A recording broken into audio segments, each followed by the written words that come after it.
¿Cómo están, queridos amigos? Muy buenas tardes. Gracias por estar en Onda Digital Televisión y este es su programa Reactivemos la Odontología.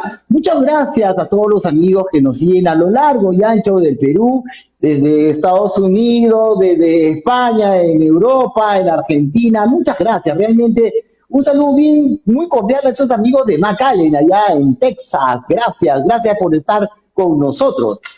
El día de hoy tenemos un súper programa, tenemos unos súper invitados. Vamos a estar conversando con el doctor José Pimentel. Él es experto en prevenciones y desastres y vamos a estar conversando la prevención en los tiempos modernos. Miren qué tal tema. Ahora que a cada momento hay temblor, hay esas cosas. Qué importante es el estar prevenidos, tener un plan para poder prevenir e incluso hasta salvar nuestras vidas.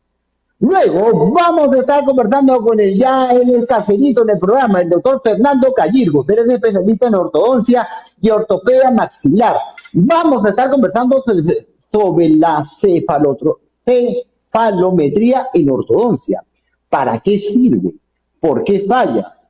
Ahora que estemos conversando con él, han empezado a entrar toda la tarde varias preguntas, entonces vamos a conversar con él largo y tendido.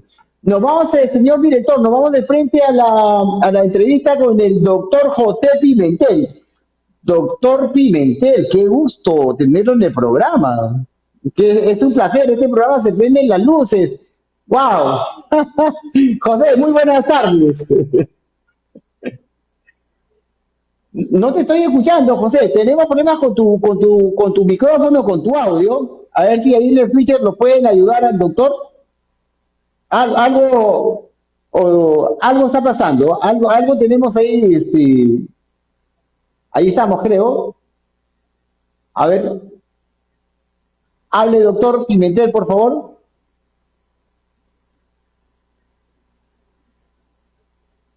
Bueno, vamos hasta que el doctor Pimentel se conecte. Vamos a ir haciendo referencia a algunas preguntas del tema, ¿no? Por ejemplo, cuando nosotros hablamos de un desastre, ahorita usted ha visto que ha habido la semana pasada un terremoto allá en la región de Asia, ahí en Rusia, ¿no? Y hubo alarma de maremoto, de tsunami que llegó a la costa de Perú, toda la costa del Pacífico del continente americano, desde Chile, Perú, Ecuador, Centroamérica y Norteamérica, hubo alarma, ¿no? Fue un terremoto de grado 8, entonces nosotros tenemos que estar preparados. Nosotros vivimos y convivimos en un área que se llama el cinturón de fuego, que es, imaginémonos las placas y los continentes que están alrededor. Entonces esa área está marcada permanentemente y constantemente en alarmas de terremotos, tsunami. Es como... dicen que nosotros esperamos un gran terremoto acá en la capital de Lima, ¿no? ¿Y por qué lo esperamos? Porque hay un silencio de varios años, de varios siglos, de un terremoto muy fuerte en la costa del Perú, ¿no? Entonces, ¿y por qué dicen que va a haber? Porque hay un silencio, ¿no? Hay un silencio, hay una acumulación de energía y esa energía tiene que ser... tiene que salir, tiene que desfogar. Y la única manera que desfoga esa energía es por medio de los diferentes movimientos telúricos de los terremotos. Mire, por ejemplo, acá, mire, una pregunta, ¿ya? No está todavía conectado el doctor Pimentel, pero vamos a hacerlo. Doctor, ¿es cierto que el clima tiene que ver con los movimientos telúricos? No. El clima no tiene nada que ver con el movimiento telúrico. Puede haber un sol radiante y en ese mismo instante... Bandangán, puede haber un terremoto grado 7, 8, ¿no? O sea, no tiene, no está relacionado. Mucha gente lo relaciona, ¿no? De repente cuando hay una lluvia, el cielo se oscurece, pero no está científicamente comprobado que el clima, porque el clima está acá, las nubes y la energía de los terremotos, de los sismos, esté pues relacionado, ¿no? Ahora,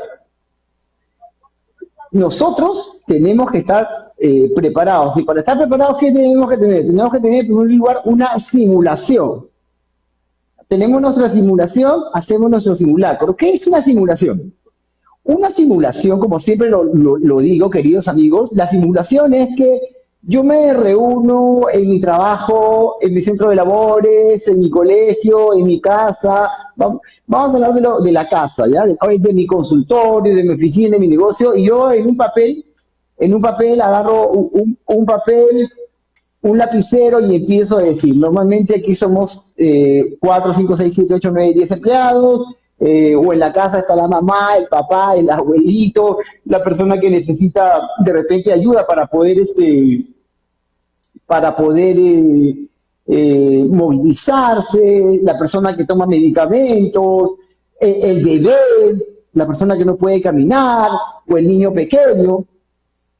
Nosotros, me dicen que tenemos problemas con el doctor Pimentel para conectarnos. A ver si lo ayudan ahí en el switch para que se conecte, por favor. Entonces, agarramos y hacemos un diagnóstico. ¿Qué vamos a hacer? ¿Cómo nos vamos a desplazar? ¿Cuáles van a ser nuestras rutas de escape? ¿Qué va a pasar si ese movimiento es de noche? ¿Cómo vamos a hacer si ese movimiento es de día? Si es al mediodía. ¿Qué va a pasar si los niños están en la universidad? ¿Qué va a pasar si los jóvenes están en la universidad o no hay nadie en la casa? ¿No? Todos esos detalles nosotros tenemos que conversar. Hace como 3, 4 semanas hubo un fuerte sismo, no llegó a ser un terremoto que fue de 6.3, pero se sintió fuertísimo el día domingo en la costa de Lima. Bueno, estamos hablando de Lima, ya sé que el programa llega para las diferentes partes del mundo, pero vamos a relatar lo que pasó en Lima, ¿no? Entonces llegó a haber un fallecido, ¿no? Un señor que lamentablemente una pared se desplomó desde un tercer piso y le aplastó un taxi, ¿no? Varias casitas, las paredes se cayeron, hubo algunos derrumbes. Entonces, todas esas cosas nosotros tenemos que pensar, tenemos que ver cómo hacemos, ¿no? ¿Cómo prevenimos, ¿no? ¿Qué pasa si vivimos ahora que en la ciudad capital de aquí de Perú, Lima, se están construyendo tantos edificios? ¿Qué pasa si estoy en el piso 10? ¿Qué pasa si estoy en el piso 14, ¿no? ¿Cómo hago? ¿Evacúo, no evacúo? ¿Me quedo ahí? ¿Qué es lo que voy a,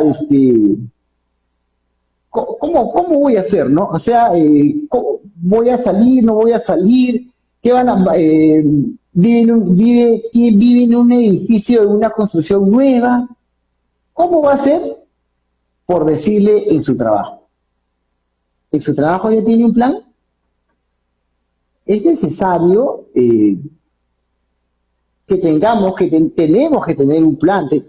Mire, acá hay bastantes preguntas, ¿no? Acá hay muchas preguntas para el doctor Pimentel. Ojalá que podamos tener nuevamente al señor director la comunicación, ¿no? Porque hemos perdido la comunicación con él y hay muchas preguntas realmente para él. Mire esta pregunta. Buenas noches. ¿Qué pasaría? ¿Cómo podría ser yo si es que tengo un familiar y no puede movilizarse? Allí está. ¿Qué tal preguntas? ¿Qué hacemos con eso? ¿Qué hacemos con eso? ¿No? ¿Qué hacemos si tenemos un familiar, ¿no? Un familiar y no se puede mover, ¿no?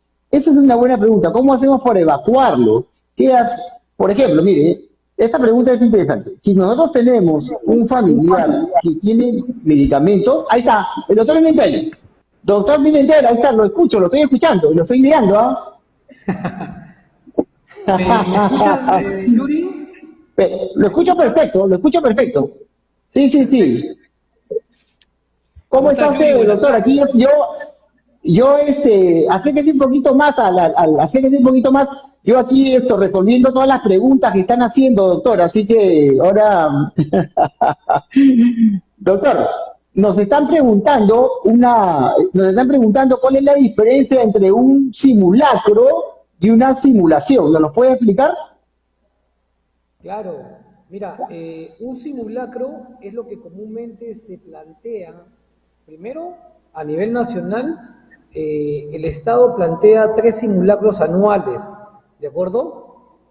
Comúnmente donde engloba o donde se quiere mostrar todo el plan de emergencia que se tienen estipulados en cada empresa, ¿de acuerdo?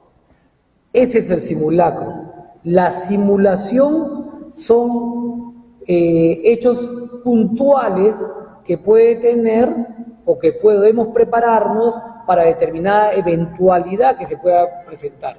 ¿De acuerdo? Ok, entonces, qué es lo que debería hacer, doctor, una familia, si es de día, si es de noche, si está en el colegio? Vamos a darle un poco de orden, por favor, doctor, al tema de prevención en estos tiempos. En realidad, lo que ocurre es, como muchas veces hemos conversado, Yuri, es nuestra cultura de prevención. Yo creo que si nos enfocamos a que el núcleo de la sociedad, es decir, cada familia crea su plan de emergencia, su plan preventivo ante un evento adverso que se pueda presentar, llámese un sismo, ¿de qué manera? Distribuyendo funciones. Cada miembro de la familia debe Ajá, tener una función. Es más, Yuri, muchas veces nosotros como padres caemos en el error de querer hacerlo todos nosotros. ¿Y qué ocurre cuando ocurre el evento adverso, llámese un sismo, en un horario donde nosotros no nos encontremos en casa? ¿Quién nos reemplaza exacto. las funciones? ¿Quién lidera esta acción?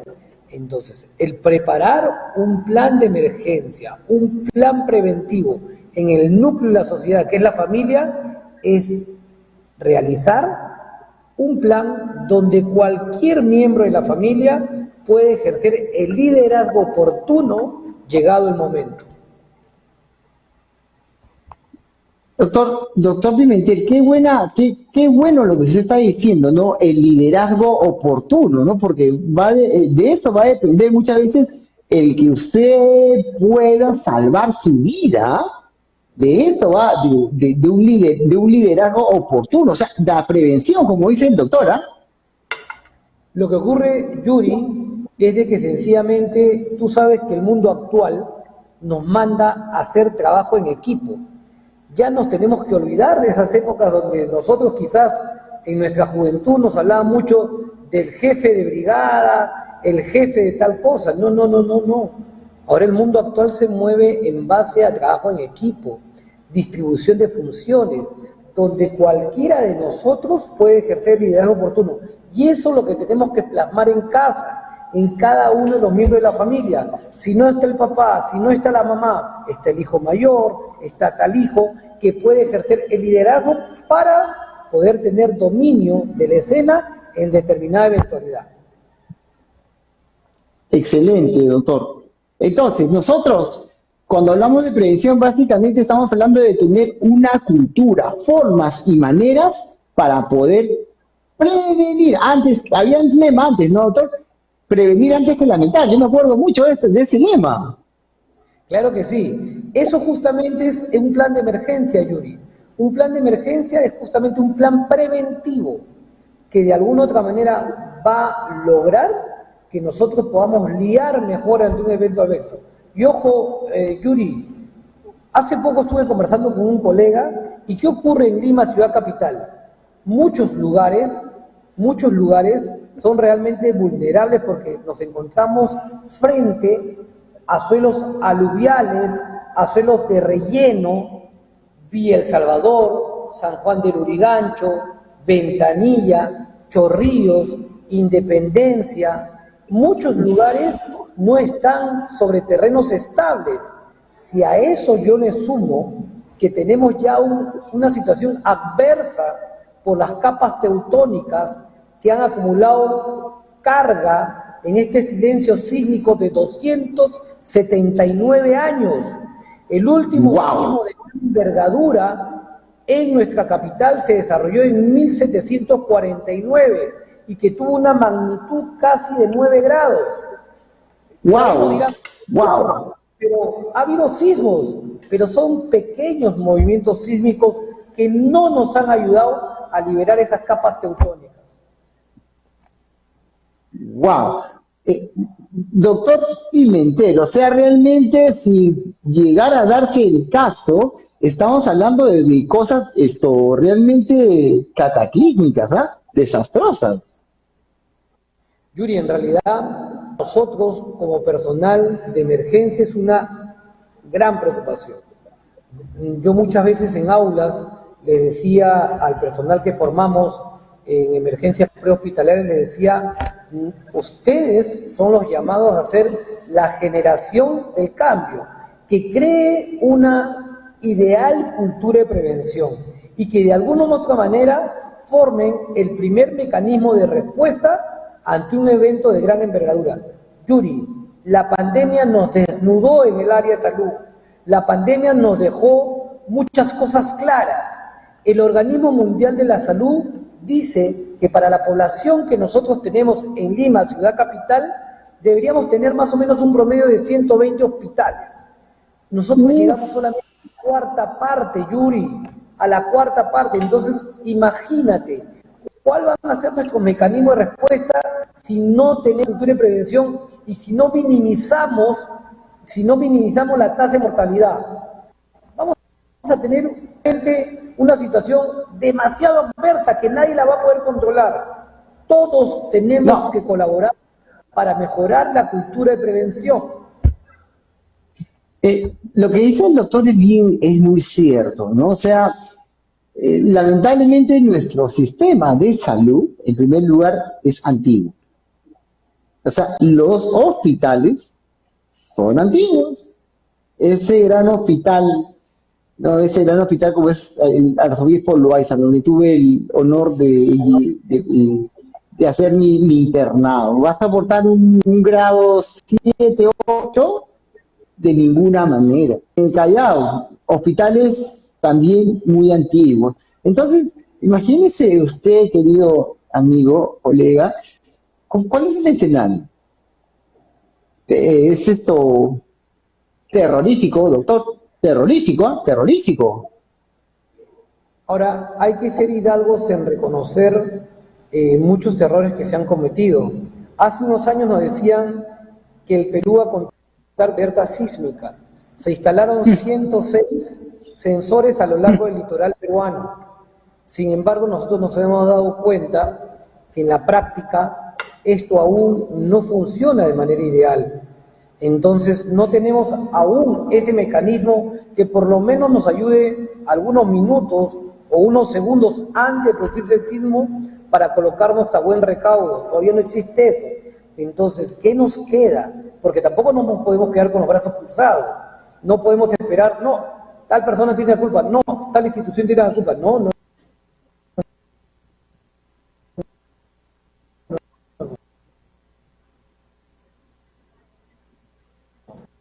Sí, pues efectivamente, como dice el doctor, no es lamentable que hay muchas instituciones pues que no han hecho su parte. Doctor, siga, por favor. Cuando nosotros ingresamos a un centro, digamos, a un centro comercial, lo primero que tendríamos que hacer si estamos en un paseo familiar es identificar qué elemento de primera respuesta tengo, dónde está. Excelente, excelente. ¿Cuáles son las rutas de evacuación? ¿Cuáles serían los lugares de la zona de seguridad interna? ¿Dónde está identificada mi zona de seguridad externa? ¿De acuerdo? Entonces, yo tengo que analizar dónde esté, cuáles van a ser mi mecanismo de respuesta, cuál es la ruta de evacuación. ¿Qué elementos cuenta ese recinto para responder ante una eventualidad? Eso es fundamental. Excelente. En los casos que uno va un domingo de repente hasta en la misa, a la misa o al templo que usted vaya, ¿no? O sea, a cualquier templo que usted vaya, ¿no? Ahí tiene que usted ver, pensando, como dice el doctor, mi ruta de evacuación, mi ruta de escape, por donde salgo, o cuando voy al cine con mi familia, ¿no? O con el amigo, qué sé yo. O sea, permanentemente, como dice el doctor, prevención es igual a estar alerta. ¿Y alerta para qué? ¿Ah? ¿Qué me estoy jugando? Me estoy jugando mi vida. Me estoy jugando mi vida, doctor. Exacto. O de lo contrario, lo siguiente, Yuri. Estamos en un horario de repente donde toda la familia está distribuida. El hijo por un lado estudiando, los esposos por uno trabajando, quizás una pequeña porción de la familia en casa. ¿Cómo nos reagrupamos? ¿Cómo nos ubicamos? Entonces, ahí, ¿qué sería lo ideal también? Yo no puedo decir que me voy a reubicar o nos vamos a juntar en la casa, porque muchas veces va a estar distante. Entonces, como parte de ese plan de emergencia, nosotros podemos crear puntos de preconcentración. De repente yo digo, ok, yo como padre de familia, de repente mi hija mayor está más cerca a mí. Ok, un punto de preconcentración de los dos. Mi esposa, su lugar de trabajo, de repente está cerca al colegio de mis otros hijos. Otro lugar de preconcentración. Ya tenemos dos lugares. Y el lugar principal, obviamente, que va a terminar siendo el hogar. Pero eso es parte del plan. ¿Cómo nos organizamos? ¿Cómo nos organizamos? Ahora, mucho va a tener que ver también nosotros como personal de salud y muchas personas como personal de emergencia dirán, ok, ya nos agrupamos, pero el país necesita de nosotros para dar el apoyo complementario a aquellas personas que de alguna manera hacen este evento de emergencia. Entonces también tenemos que ver cuáles van a ser los mecanismos en las siguientes horas y días, dependiendo la emergencia. O sea, miren, ¿no? Como dice el doctor, prevenir ¿para qué? Para sobrevivir al sismo o a la emergencia, ¿no? ¿Cómo hago mi ruta de evacuación? ¿Cómo me vuelvo a reagrupar? Y lo que sigue, ¿no? ¿Cómo sobrevivo todo ese tiempo? ¿Cómo sobrevivo? Imaginémonos un terremoto de 7, 8.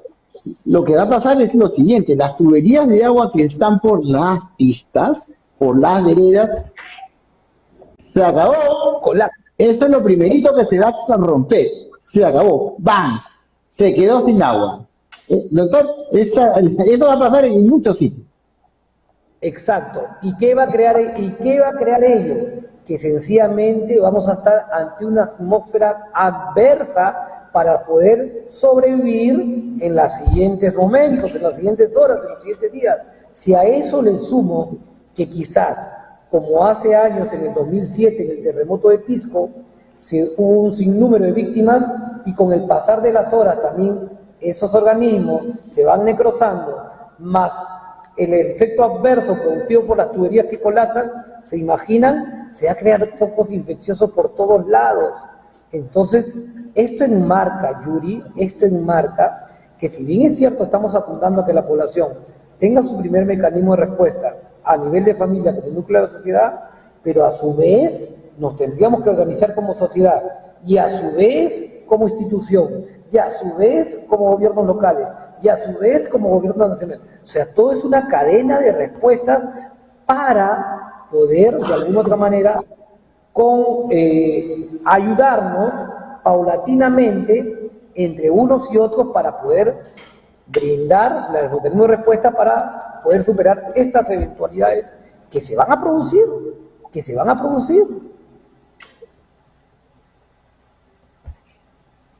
Doctor, lo tengo clarísimo, ¿eh? Lo tengo, y ustedes, amigos, están viendo esa es la película. ¿Saben qué película es esa? Guerra Z.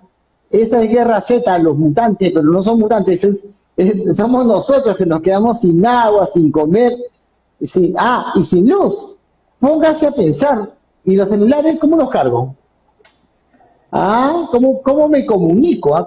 ¿Cómo me comunico? O sea, realmente vamos a enfrentar, si llegara a pasar, muchos retos, ¿no?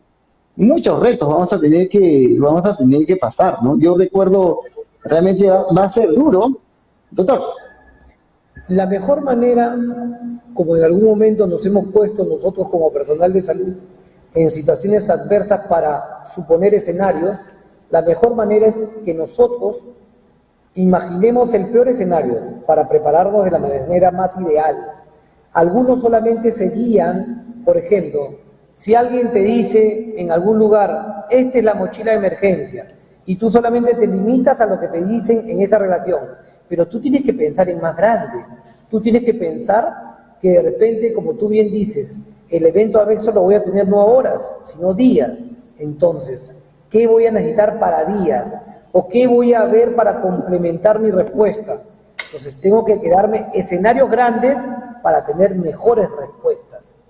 Imaginarme escenarios grandes para poder dar mejores respuestas. Es la única manera, Yuri, de que nosotros podamos de alguna otra manera mejorar esto. Alguna vez lo conversamos en programas anteriores. ¿Qué diferente sería, Yuri, si los diferentes medios de comunicación, escrita, radial, televisiva, empleasen un pequeño porcentaje de sus difusiones diversas para cultura y prevención y valores? Otra fuera nuestra realidad. Otra fuera nuestra realidad. Totalmente. qué importante realmente, estimados amigos, es como yo siempre he dicho, conocimiento es poder. La cultura la cultura de la prevención en las empresas, la cultura organizacional. Miren, la cultura de la prevención, eh, con pequeños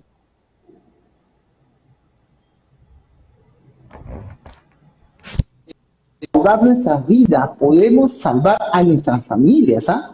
Tengan, tengan mucha atención, tomen nota.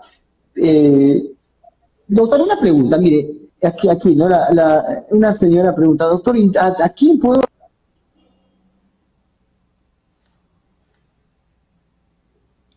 Yuri, no te copié lo último. Se fue un poquito la señal. No te copié a lo último. quién puedo, a quién puedo recurrir?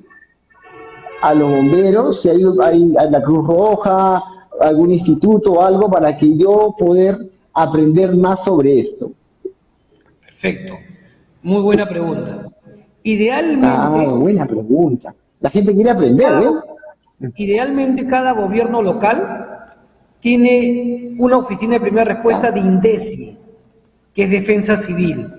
Es el primer mecanismo que yo puedo encontrar como respuesta preventiva para preparar a las personas. ¿De acuerdo? A su vez, podríamos recurrir a la compañía de bomberos más cercana para que de alguna otra manera, de manera organizada, también nos pueda orientar. Primero, gobierno local, luego las instituciones, en este caso, el Cuerpo General de Bomberos Voluntarios del Perú, que de alguna otra manera también nos podría orientar para nuestros planes preventivos, para nuestros planes de emergencia ante alguna eventualidad.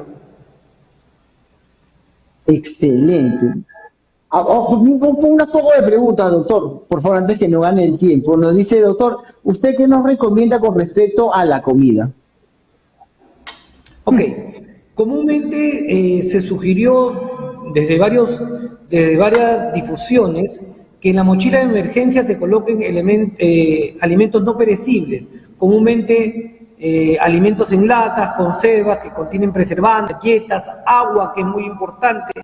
De acuerdo, muchos de nosotros, como parte de la familia, y que nadie te lo pone, muchos de nosotros tienen también su mascotita, y nadie te pone en una mochila de emergencia, ¡hey! La comida de la mascotita, nadie te la ha puesto. Eso también tenemos que agregarle, porque si no, ¿cómo vive nuestro último componente de la familia? Entonces hay que ver ello.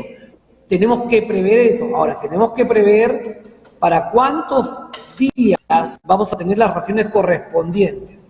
Si bien es cierto, los gobiernos locales como mecanismo de respuesta tienen que ver puntos de acopio para alimentar, hidratar a las personas afectadas, pero igual nosotros vamos a partir de nuestro primer mecanismo de respuesta, que son las mochilas de emergencia. Excelente, doctor.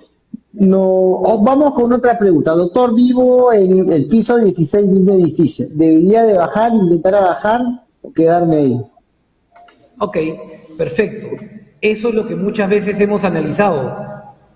¿Cómo ha crecido Lima en lo que se refiere a condominios? 10, 15, 16, 20, etcétera, pisos. Entonces, cada uno de estas estructuras, si bien es cierto, según los estudios de ingeniería son antisísmicas, sin embargo debemos conocer como mecanismo de prevención de que cada uno de estos lugares debe contar con zonas de seguridad interna, que son los puntos que debemos mantenernos mientras que se produce el signo de gran magnitud o el evento adverso. Es más, dentro del plan de emergencia que tiene estipulado cada una de estas edificaciones que debería tenerlo, nos debe marcar en qué momento va a ser el tiempo ideal para evacuar y cuáles son las escaleras de las cuales van a disponer quizás el edificio del lado izquierdo, quizás el edificio del lado derecho, para que no colapsen en una sola escalera todos los habitantes de esos respectivos condominios, por ejemplo. Excelente, excelente, excelente, doctora. O sea, ya saben, estimados amigos, no intentar bajar porque muchas veces uno se puede tropezar, rodar o sea, ventanas se van a estar rompiendo. Imagínense, usted debe localizar, como dice el doctor Pimentel, dentro de su hábitat un punto para que poder refugiarse ahí. Eso sería lo mejor. Así es. Ahora, lo otro que tenemos que tomar en cuenta, Yuri... Antes que nos gane el tiempo, vamos. Lo otro que tomar en cuenta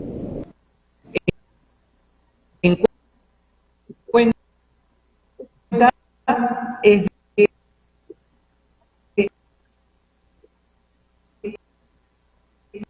si es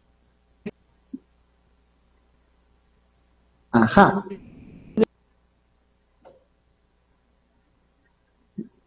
Se le está yendo la señal de nuevo. Se le está yendo la señal. No lo estamos copiando. Ajá.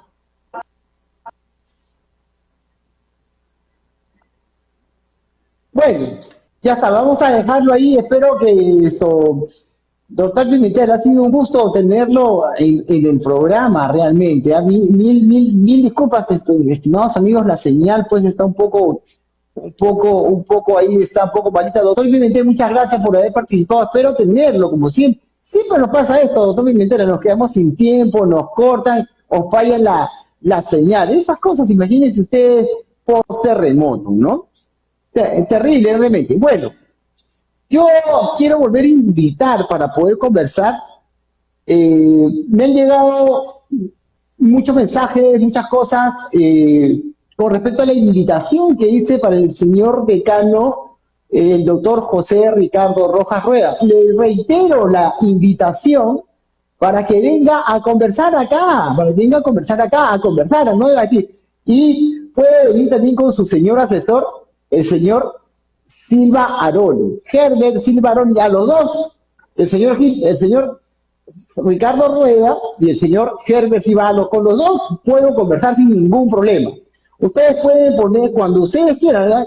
Yo les dejo ahí, me quedo calladito y ustedes se explayan.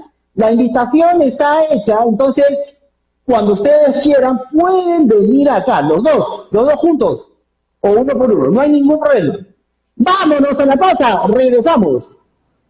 No regresamos, ahí está nuestro siguiente invitado, doctor Fernando Callirgo, ¿me escucha?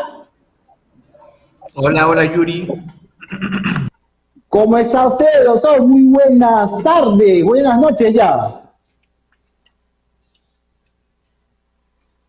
Tenemos problemas con su audio, se le fue el audio. Se le fue el audio, doctor, ¿qué pasó? ¿Estaba todo bien? No, algo pasó. El terremoto vino o el maremoto. No, no tenemos retorno. Ahí está, bueno. Vamos a conectarnos, nos vamos a ir a la pausa, esperamos, ¿qué hacemos? Seguimos conversando hasta que lo conecten nuevamente al doctor Fernando Gallegos. El doctor Fernando Gallegos es especialista en ortodoncia y ortopedia maxilar. Nuestro tema es la cefalometría en ortodoncia. ¿Qué es la cefalometría y para qué sirve? ¿Me escucha, doctor? No, sí, tiene que encender su micrófono. Encienda su micrófono, doctor Fernando.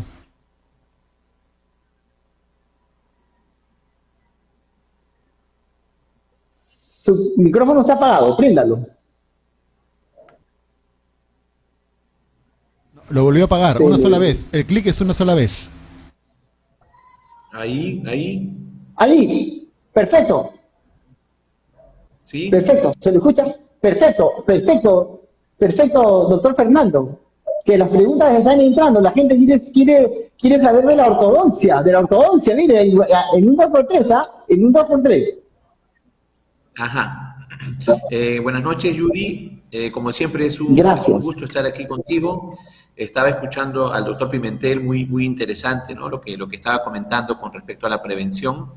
Ahora, pues, aquí estoy para dar un humilde consejo con respecto a lo que es la cefalometría en ortodoncia en tiempos modernos de la odontología, ¿no? Y aquí atento, pues, a cualquier inquietud, Yuri. Mira, doctor Fernando, han entrado varias preguntas, vamos a darle un orden. ¿Qué es la cefalometría? ¿Para qué me sirve? Muy bien, Yuri. Mira, esa pregunta siempre nos hacemos nosotros cuando atendemos a nuestros pacientes y ellos nos preguntan, pues, ¿no? La cefalometría es una técnica diagnóstica que utilizamos nosotros, ¿no? Mediante radiografías laterales del cráneo, y con ellas podemos obtener medidas lineales, medidas angulares de los diversos elementos anatómicos de la cara y de los dientes.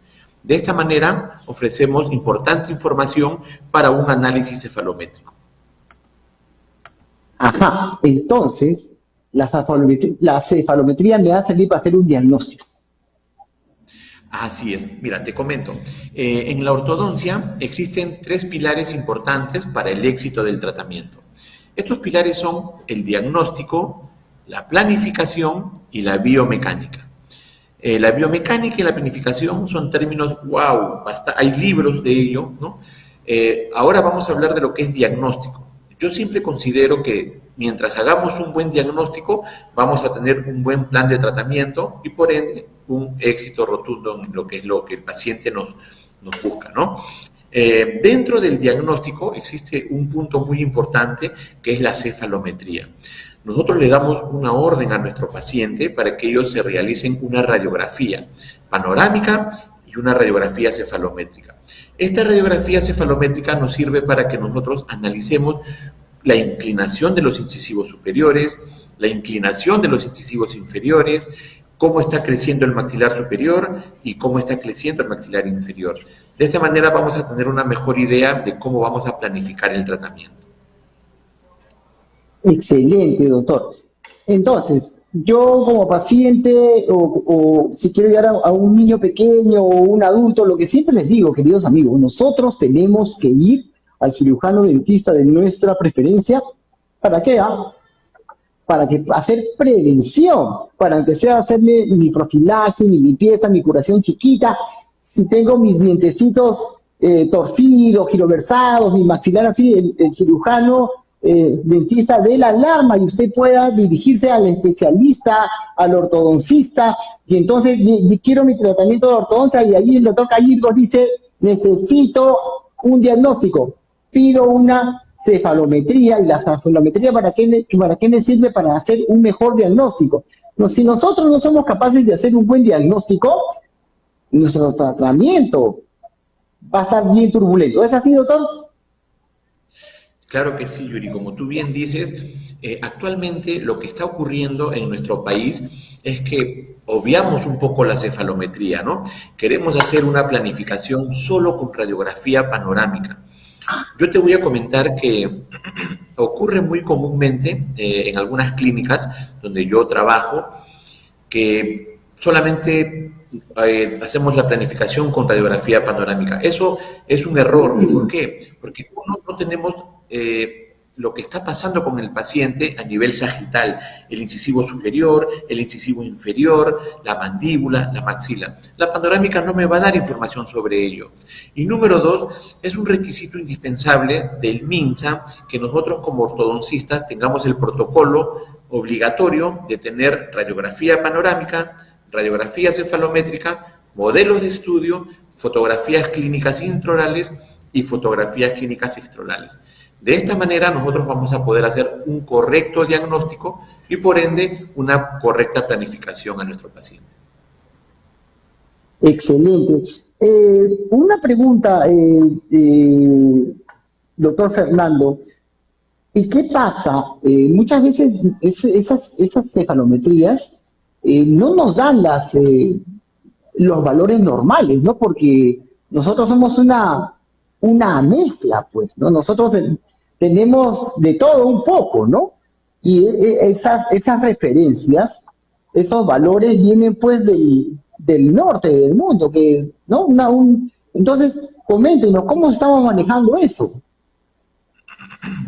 Mira, Yuri, actualmente cuando nosotros tenemos nuestros pacientes que vienen de la costa, de la sierra, de la selva, tú sabes que nosotros somos un país multirracial, un país rico en lo que es nuestra etnia, nuestra raza, ¿no? Estos valores, cuando nosotros evaluamos, los análisis que hacemos son de Steiner, Ricketts, Down, McNamara, los más conocidos a nivel mundial, fueron valorados en pacientes que no tienen nuestros valores a nivel de la craniometría, ¿no? Son pacientes caucásicos, amerindios, europeos. Por lo tanto, hay veces nos dan un margen de error.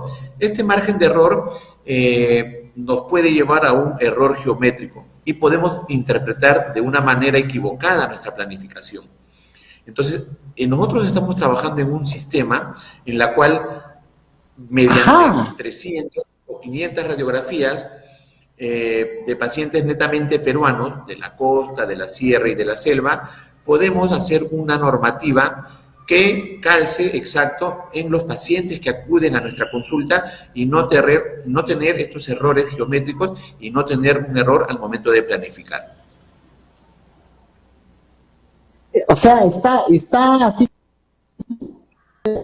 buscando valores reales de nuestra, vamos a decir, de nuestro Perú. Una cosa así, ¿debo entender, doctor? Así es, Yuri. Lo que pasa es que estos qué interesante, lo felicito, doctor, muy bien, qué interesante. Y eso va a hacer que usted haga mejores diagnósticos también, por lo tanto. Ese es el propósito, Yuri. Ese es el propósito principal, que nosotros tengamos un diagnóstico más exacto, más preciso con nuestros pacientes.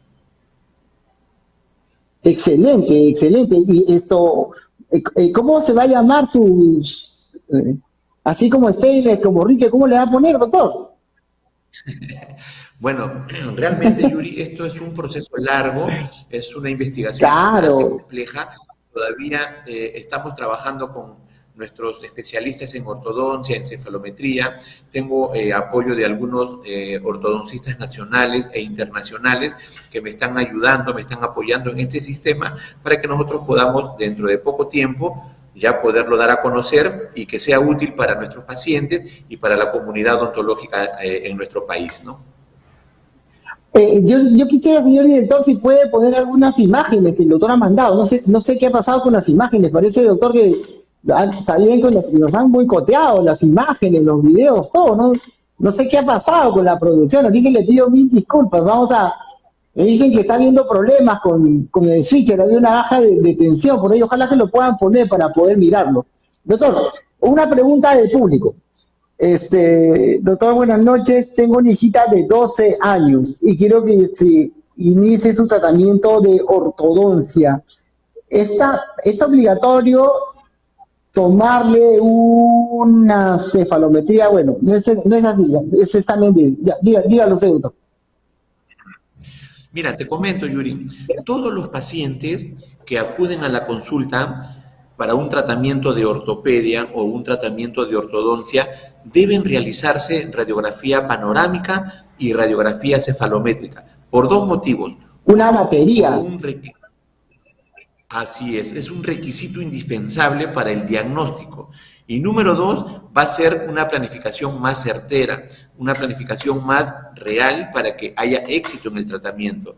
Como te digo, antiguamente o en algunos centros están acostumbrándose de una manera equivocada a hacer un tratamiento de ortodoncia solo con radiografía panorámica. Y eso no es correcto, porque nos va a llevar a que nosotros nos podamos equivocar.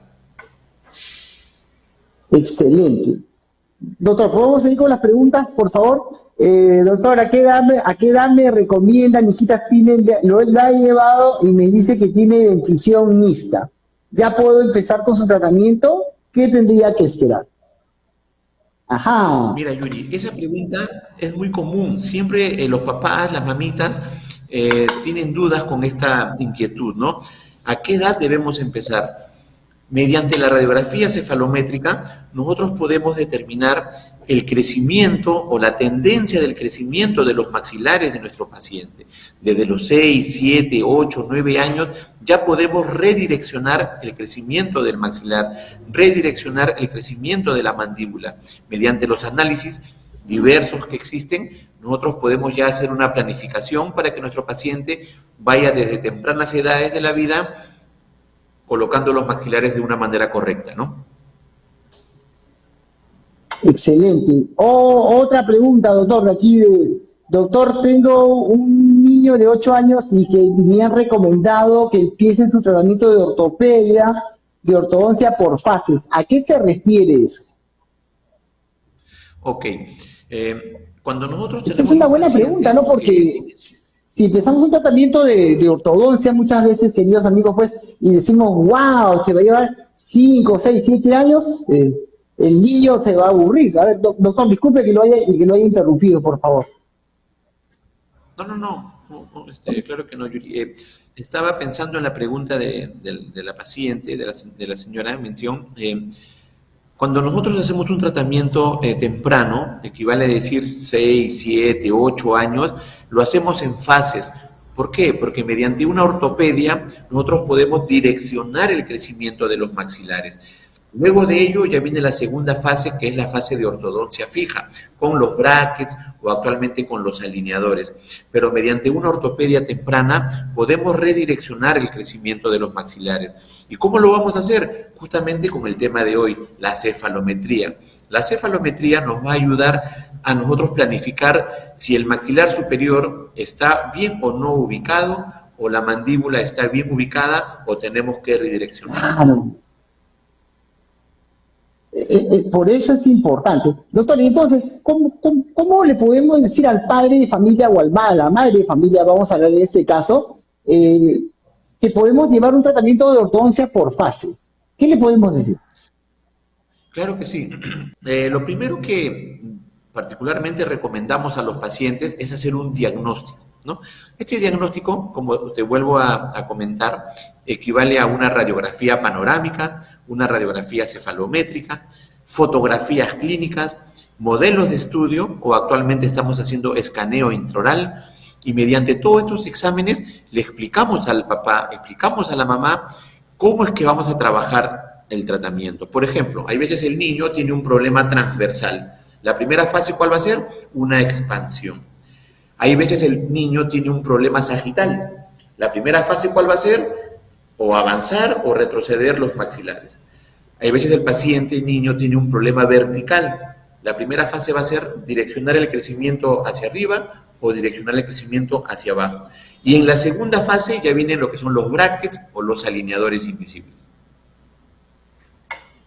Oiga, mire, doctor, cómo nos están siguiendo, y justo acá de preguntar de los alineadores invisibles, ¿no? Nos estamos saliendo de nuestro tema un poquito de la cefalometría, pero yo lo quiero felicitar, doctor, realmente por esa, primero por esa inquietud, ¿no? De querer poder establecer un cuadro de valor cefalométrico, pues, para nuestro Perú, que es tan diverso, ¿no? Y que muchas veces por eso los tratamientos, pues, a veces no salen como uno los planifica. Así que lo felicito. Ojalá, esas imágenes las vamos a colgar en la página del canal de Reactivemos la Odontología porque están bien bonitas. Yo las he visto, están bien bonitas, doctor. El videito y todo. Alineadores. ¿Podemos conversar de alineadores, doctor? ¿Por qué? ¿Por qué? ¿Cómo? ¿Cuándo? ¿Y dónde? ¿Y cómo, no? Claro que sí, Yuri, aquí estamos prestos a cualquier inquietud de tu público, de los colegas, de los pacientes, claro que sí, aquí estamos. Doctor, ¿por qué ha cambiado tanto la ortodoncia, no? O sea, ¿cuál es el cambio con la tecnología, como cuando estamos conversando con usted, ¿no? O sea, ahora con las pruebas, con la cefalometría, con todo eso, esos cambios tan dramáticos que ha tenido, ¿no? Mira, así como en la ortodoncia, yo pienso que en la odontología y en todos los campos de la salud y en todos los ámbitos laborales, la tecnología pues ya está encima de nosotros, ¿no?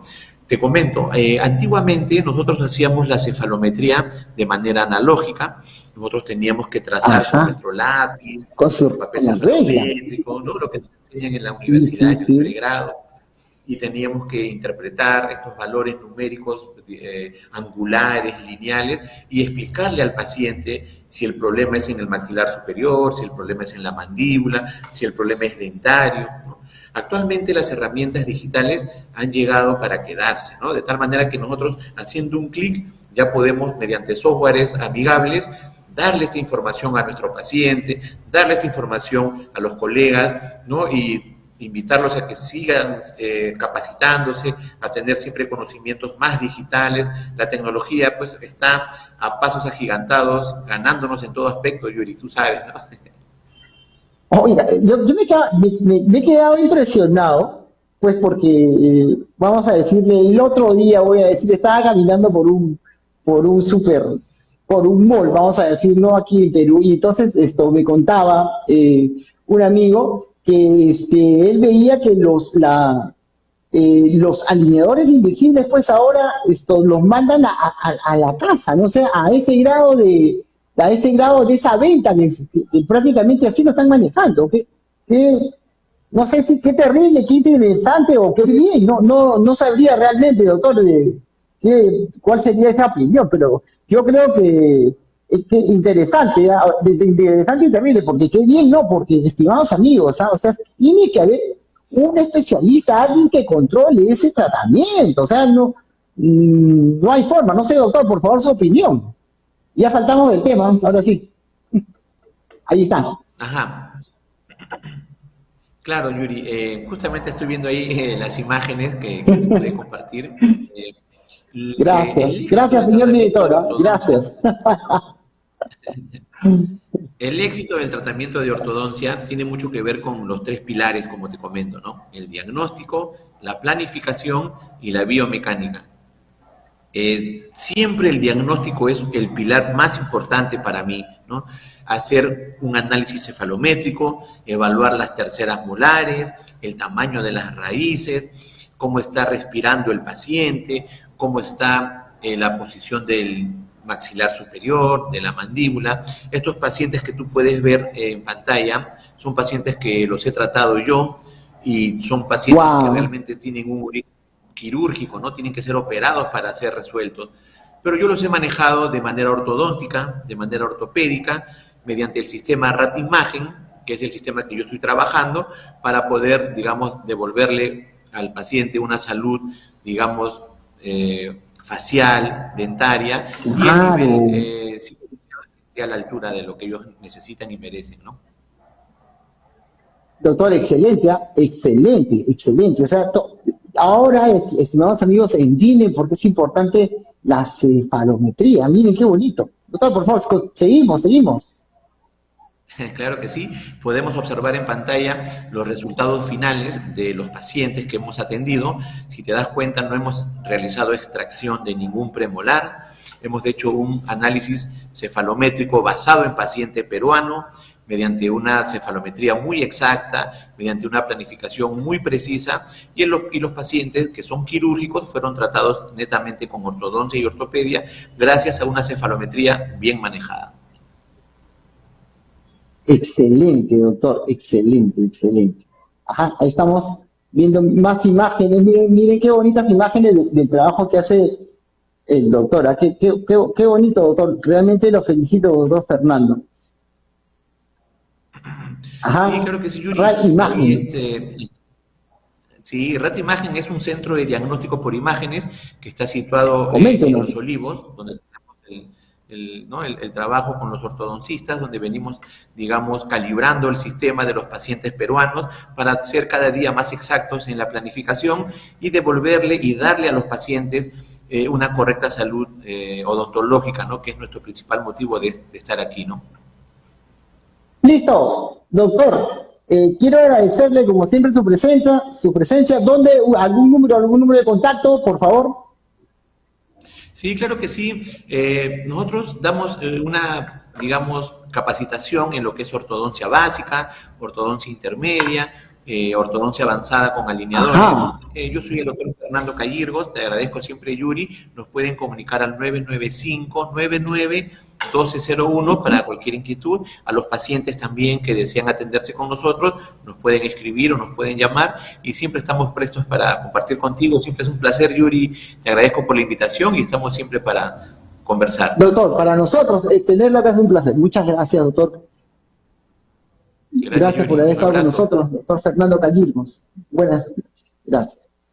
Wow, qué bonito programa, ¿no, amigos? Realmente qué bonito programa, con el doctor hablando de prevención. Realmente el doctor Pimentel sabe bastante de prevención. La segunda parte con el doctor Fernando Callirgos. Bueno, queridos amigos, me voy a tomar un minutito para conversar, para dar un mensaje. Hay que está insultando, ¿ah? Hay gente que está insultando y eso creo que no está bien. Yo creo que estamos entre profesionales, debemos de dar ejemplo, ¿no? Entonces, hay que conducirnos correctamente para ambos bandos, ¿ah? Porque ya son dos bandos, son hasta dos, tres bandos que hemos podido identificar, entonces hay que tener la calma suficiente. Como siempre le digo, mantenga a Dios en primer lugar, cuídense mucho, bendiciones para ustedes.